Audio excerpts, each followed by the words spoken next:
আজ আমি তোমাদের সাথে শেয়ার করব একদম অনুষ্ঠান বাড়ির মতন পারফেক্ট ঝুরি ভাজা আলু।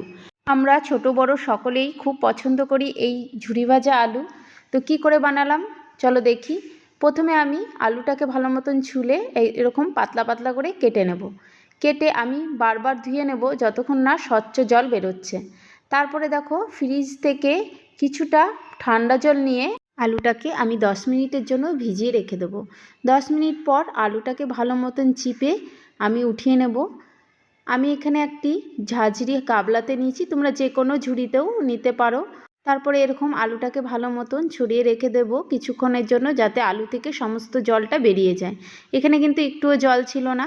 তারপরে দেখো আমি কড়াইয়ে তেল গরম করে প্রথমে কিছুটা পরিমাণ চীনাবাদাম ভেজে তুলে রেখেছি, তারপরে আলুটাকে দিয়ে দিলাম।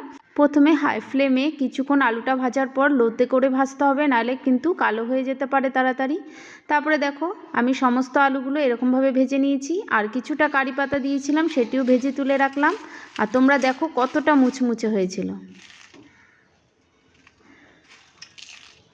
এরকমভাবে অনেকটা ভেজেও তোমরা কিন্তু স্টোর করে রাখতে পারো। প্রথমে কিন্তু কোনো নুন দেবে না, না হলে নরম হয়ে যাবে। যখন খাবে তখন নুন আর লঙ্কার গুঁড়ো দিয়ে মিশিয়ে নিলেই দারুণ টেস্ট হবে। আমি কিন্তু তাই করেছিলাম, বিট নুন দিয়ে আর লঙ্কার গুঁড়ি দিয়ে মেখে সাথে সাথে সার্ভ করেছিলাম। তো কেমন লাগলো আজকের এই ভিডিওটি অবশ্যই জানিও। টাটা।